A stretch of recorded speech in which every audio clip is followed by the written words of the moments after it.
The Los Angeles Rams completed a season sweep of the San Francisco 49ers in a tough, ugly, extreme weather game, and by the end of the weekend, were in first place in the NFC West with breathing room. Welcome to Josh's Football Breakdowns, where we don't tell you what you're seeing, we let the film tell us what we're seeing. And what we saw on Sunday was great defense by the Los Angeles Rams and some great decision-making by Sean McVay. Let's get right into it. We're going to start with the first play of the game. The 49ers have the ball and Deebo Samuel would come open on the slant route. Now, nobody doubts that the San Francisco 49ers have a talented roster, but this is not their year, and some frustration is starting to set in. Deebo took to Twitter to essentially say he wasn't getting the ball enough. Well, he should not have done that, and he knew he shouldn't have done that because he deleted the tweet. So he came in to this game undoubtedly wanting to have a big performance. He comes open on the first play, and the 49ers go right to him. But these were extremely rainy and wet conditions. I also believe it is no coincidence that Brock Purdy torched the Chicago Bears in zone coverage just 5 days earlier, and the Rams went into a defense that had somewhat exposed the 49ers over the course of this past year. Tight man coverage. Case in point, Brock Purdy hits Deebo Samuel in the hands and he drops it.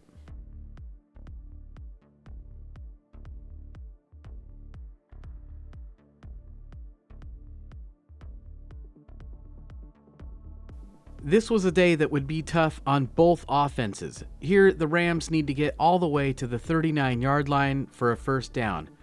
Stafford is going to try to hit Cooper Kupp coming across, but Deommodore Lenoir is in great position. He sees Stafford winding up to throw this football and undercuts the route. And the ball hits him in the hands and he drops it. Again, tough to make the catch in these conditions.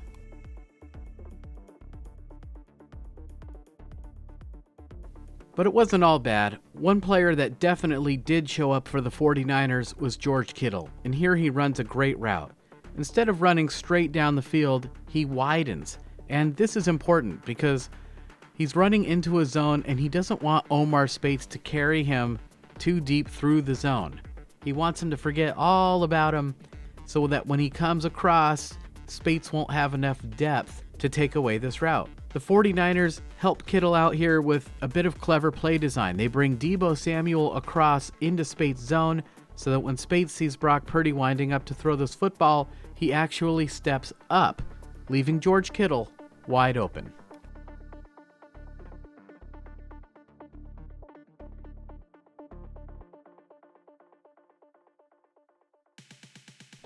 Great play design, great execution, and this would be the longest play of the game for the San Francisco 49ers.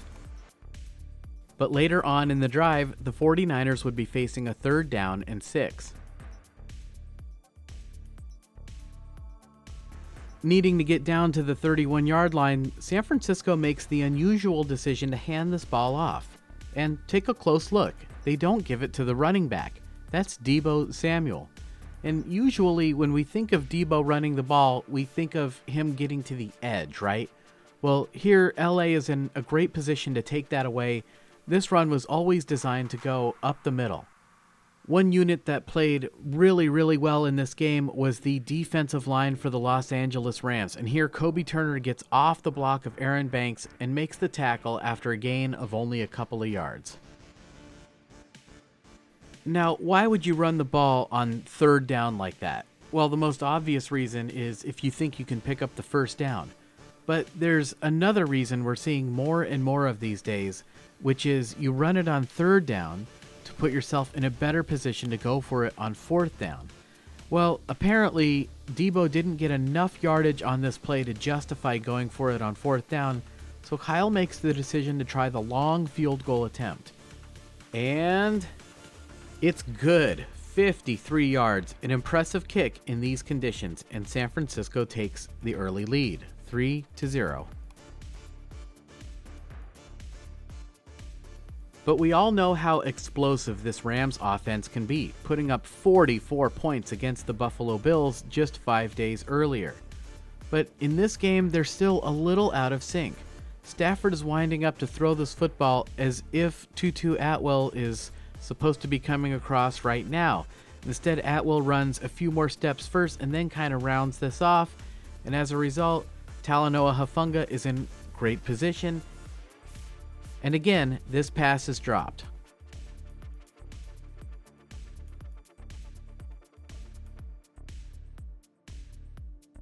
And yeah, it was just a tough day. Brock Purdy and Matt Stafford, two top-level quarterbacks, both of them really struggled in these conditions.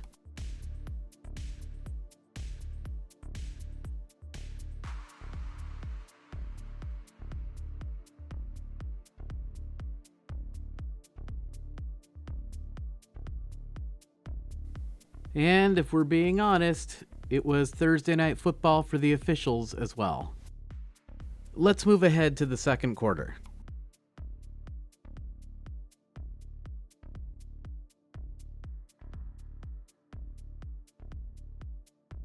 Here on 3rd and long, we would see Juwan Jennings locked up with former 49er Ahkello Witherspoon. Jennings would eventually get free, but turn your attention to the pocket. We would see the first of some pass protection breakdowns for the 49ers, and really this is just an outstanding pass rush by Jared Verse, who's having an outstanding rookie season.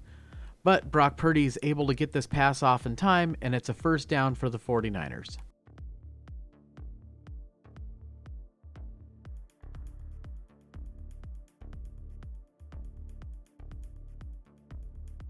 And you may have noticed the Rams sent a blitz on this play, Christian Roseboom. San Francisco identified this pre-snap. We can see Kyle Juszczyk keeping a close eye on him. And here Juice makes a really nice pickup in pass protection.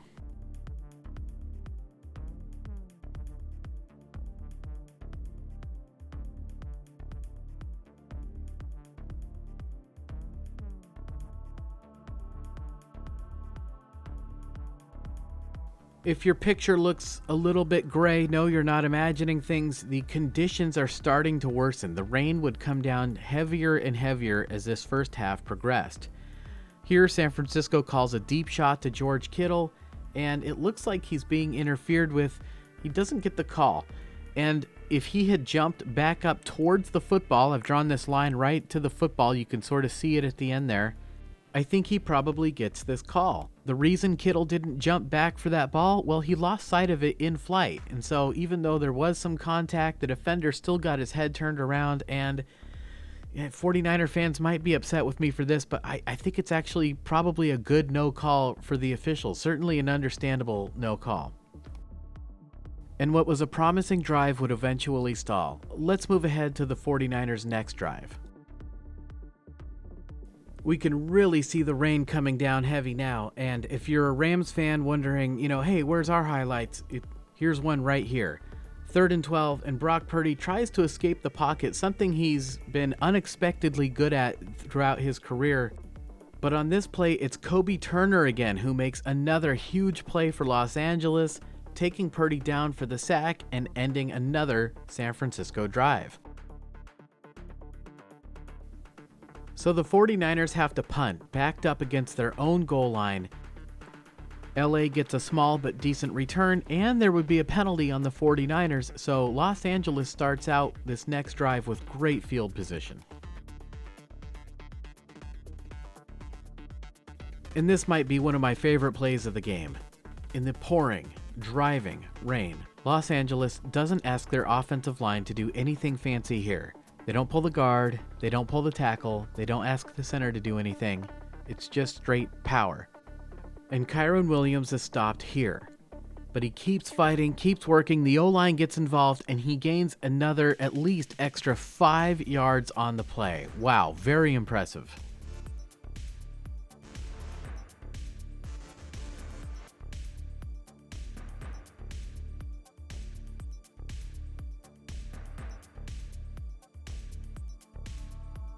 It is impossible to be a football fan and not appreciate how awesome that was. So what was going to be a 3rd and 6 or 7 is now just a 3rd and 1, and the Rams are able to pick it up pretty easily. A significant play in these conditions.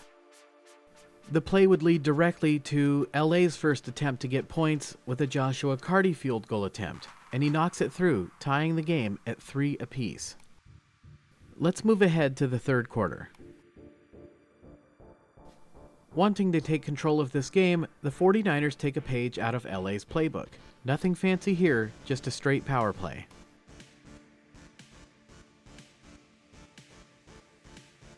And it's a nice gain by Isaac Guerrero.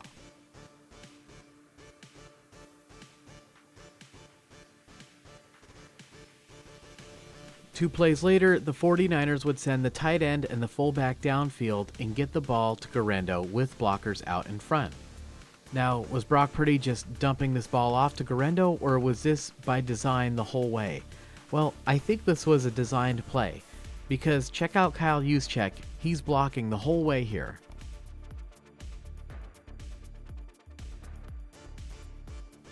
And it's a pickup of 10 yards. The 49ers have a nice drive going in a game where it's been tough to move the football.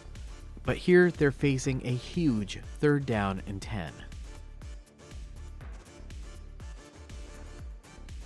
Wanting to put an end to this 49ers drive, LA sends a blitz, leaving just one safety back deep. So when Deebo Samuel gets open across the middle, he's a threat to take this all the way to the end zone. And he drops it. Oh my goodness.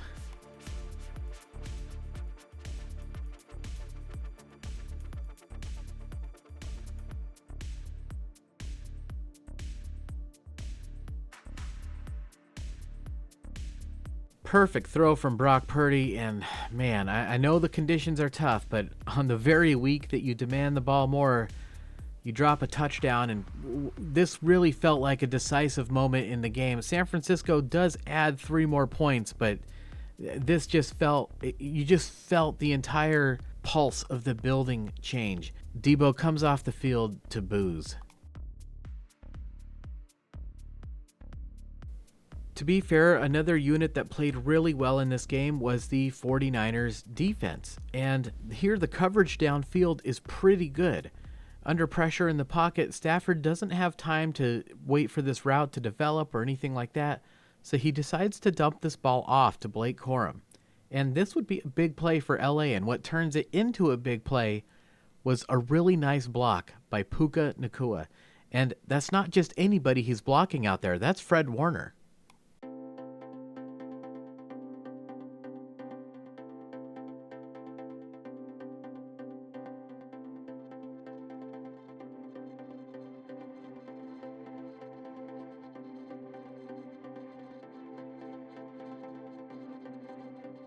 "12-yard gain on the play, and I know 12 yards may not feel like much, but in a game like this, that's a nice little chunk. This game between division rivals in harsh conditions was not about the X's and O's, but I thought Sean McVay made a nice play call here. We see Steve Avila getting downfield. This is going to be a screen to Puka Nacua. It's another play just designed to get the ball into the hands of one of LA's best playmakers, and he would go for 13 yards. And this would be the longest play on this drive.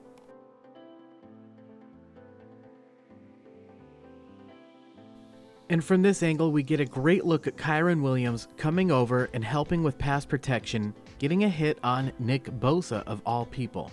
And just think back to all these videos we've done on the Rams, how essential Kyren Williams has been in pass protection. The motion also helps to move the linebacker, but that's Demetrius Flanagan fouls, and it's here that we have to address the elephant in the room. First and foremost, I just want to acknowledge right off the bat that it's a real shame that, after a gritty, tough game where the Rams, had to fight to survive and eventually prevailed in what could be the game that paves their way to winning the NFC West championship, it's kind of gotten lost in the wash that this incident, overshadowed it all as a huge distraction. But Devondre Campbell, ostensibly upset at having lost his starting job, refused to enter the game at a point when the 49ers needed him the most. Dre Greenlaw, in his first game back from injury, would kind of come in and out in the second half, And when the team needed him, Campbell refused to go in. It's an unthinkable act in the NFL. Sadly, we have seen it a few times in the past, right? The Bills' Vontae Davis once retired at halftime. Of course, Antonio Brown had an infamous incident. I'm thinking, you guys know I'm always interested in the history of the game. I'm thinking back personally a little further. How about Bubby Brister, right? Quarterback for the Steelers, was upset to be in a backup role, was asked to go in late, said, quote, "I don't mop up for anybody," refused to go in. The very next year, Bill Cowher took over the team and moved him right on out. He found his way to Denver under, of all people, Mike Shanahan. John Elway retired, and Brister assumed he would get the starting job. You know, he did a lot of things to kind of rub Mike Shanahan the wrong way. At one point saying to him on the sideline, "Well, yeah, I don't know what you call this play of yours, but I know how to run it."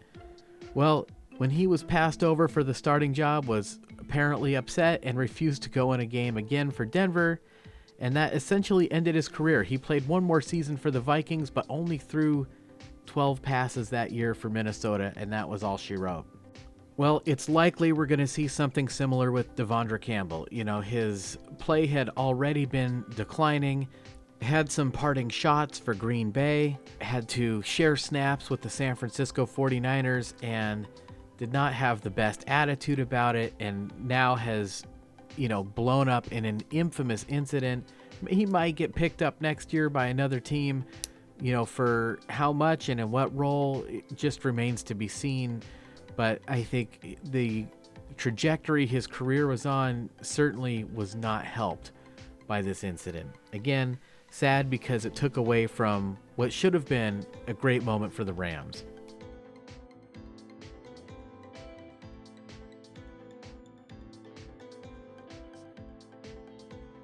But how did LA come away with this victory? Well, they would get all the way down to the 4-yard line on this drive, and here they would run a play that we took a look at last week against the Buffalo Bills, the zone read. When we talked about it last week, we talked about the fact that the Rams identified what they wanted to see on film from the Bills to get Kyren Williams a touchdown on this play. Well, here they've identified something with the San Francisco 49ers, but it's a little bit different. Nick Bosa is on record saying his role in this play is to always attack the running back. So the Rams probably figure, hey, we can just run this play again, but this time we'll have Stafford keep the ball. But as the play progresses, we realize Stafford does not have the speed and athleticism of some of the other running quarterbacks in the NFL. And to make matters worse, that's Fred Warner and Talanoa Hufanga chasing him. Stafford has to go out wide, and when you go out wide unexpectedly, it throws off your blockers. When Isaac Yiadom suddenly switches directions to try to run Stafford down, Davis Allen holds, and he would be called for that. In any event, all three players would converge on Stafford, stopping him for no gain. That doesn't matter anyway, they're backed up by the penalty. Penalties are drive killers, and the Rams would be forced to settle for a short field goal, which they would knock through, tying the game at 6 apiece. Now you can see we're in the fourth quarter now. This is the 49ers' next possession. That was a long drive by the Rams. So the most recent play we have is Deebo Samuel dropping that touchdown pass. And here Shanahan makes a great play call, getting Deebo an easy pass, get him an easy catch, get his head back into the game. Unfortunately, this play was not executed very well at all. We already see a couple of linemen about 2.5-3 yards past that line of scrimmage. We also see George Kittle blocking downfield, again, more than a yard past that line of scrimmage while the ball is in the air. Both of these penalties would be called. Of course, only one is enforced. Nevertheless, penalties are drive killers, and the 49ers ultimately would be forced to punt back to the Rams. LA keeps it simple, faking the handoff and sending Puka Nacua deep. The 49ers have two safeties on the field though, but here we would see Talanoa Hufanga step up. I don't think he was stepping up to meet the run fake, I think he was expecting an underneath route. In any event, Nacua is wide open and Stafford hits him for a huge play. In this tight game where nothing is happening, it's a 51-yard explosion and a clutch throw by Matt Stafford.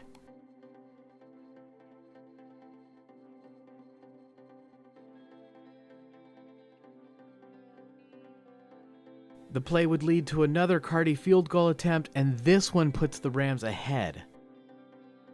He knocks it through, and now the Rams lead 9-6.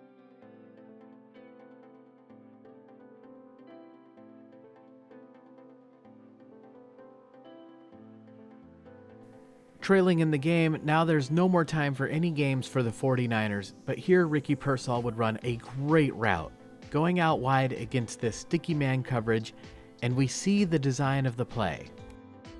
With Kyle Juszczyk heading to the sideline, Quentin Lake has to go with him, and the idea is to get him and Ahkello Witherspoon, just get him in that same area, hoping to disrupt that coverage, allowing Pearsall to separate from Witherspoon. The Rams play this pretty good, but Pearsall still separates and the ball is right on the money.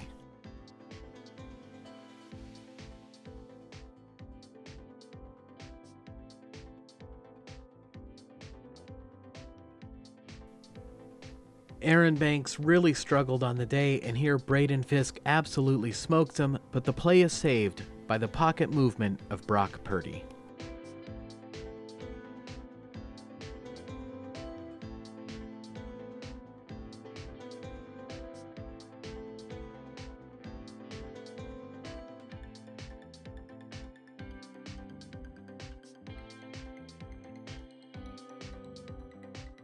Keeping it simple, the 49ers get George Kittle matched up against Christian Roseboom, and Kittle wins to the inside.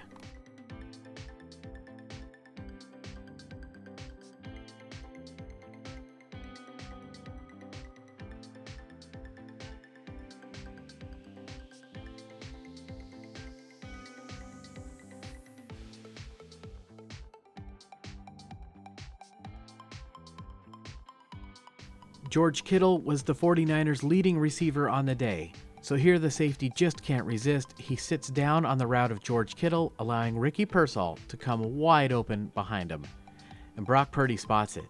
If Purdy puts this ball out in front of Pearsall, this is a touchdown. Instead, Purdy hangs this ball to the inside, and Witherspoon is able to come over and break up the pass.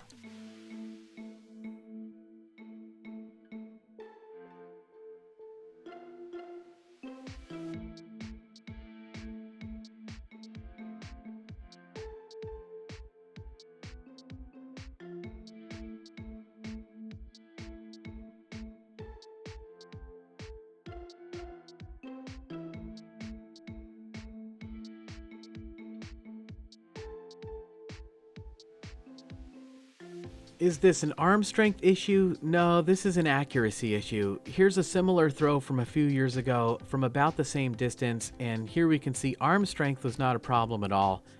That was a perfectly accurate pass. In this case, Brock Purdy just missed the throw.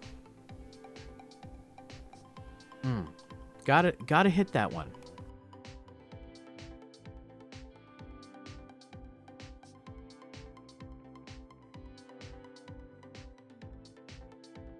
And the Rams would make the 49ers pay with an absolutely beautiful sequence on defense. First of all, they destroy the 49ers pass protection.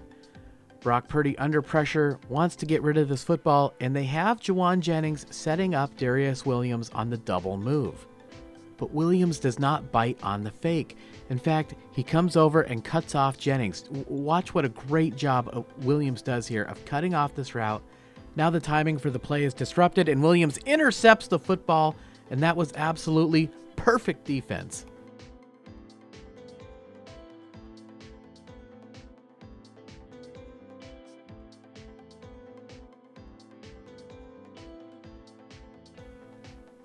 Perfect defense from the Rams. Sometimes you just have to tip your cap to the opponent.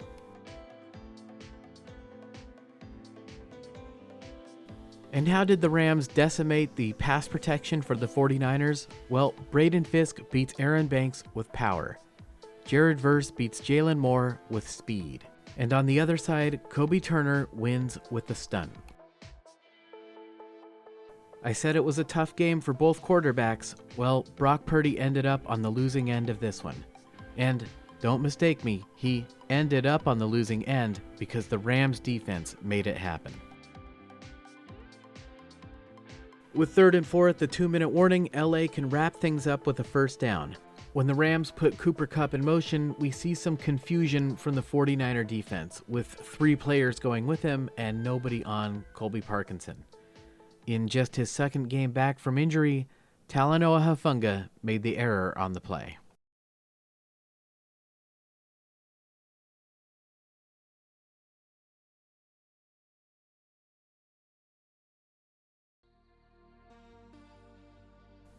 LA would tack on one last field goal, and there's your final score. Rams 12, San Francisco 6. Interestingly here, we would see something unusual. The 49ers get one last attempt at a Hail Mary, and usually teams rush with 3 here and stick everybody back in the end zone. This time the Rams send a blitz, and it gets home. They sack Brock Purdy, ending the game. Well, what a game for the Los Angeles Rams against a tough division opponent in tough weather conditions. They had a tough start to this game, almost throwing back-to-back interceptions on their first 2 possessions, but they hung in there and hung in there and hung in there and finally forced Brock Purdy and the 49ers to make a mistake at the end of the game, setting themselves up not only for the win, but for the lead in the NFC West. Seattle would go on to lose to the Green Bay Packers on Sunday Night Football, so the Rams are in first and they've got a little bit of breathing room to boot.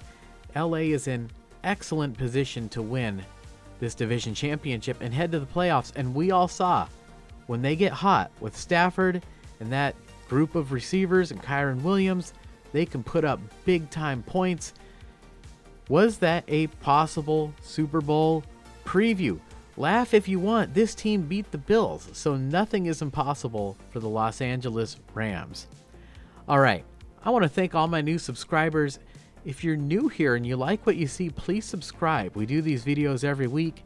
In fact, leave me a comment. I read every comment. We have a great community here, and I would love it if you joined.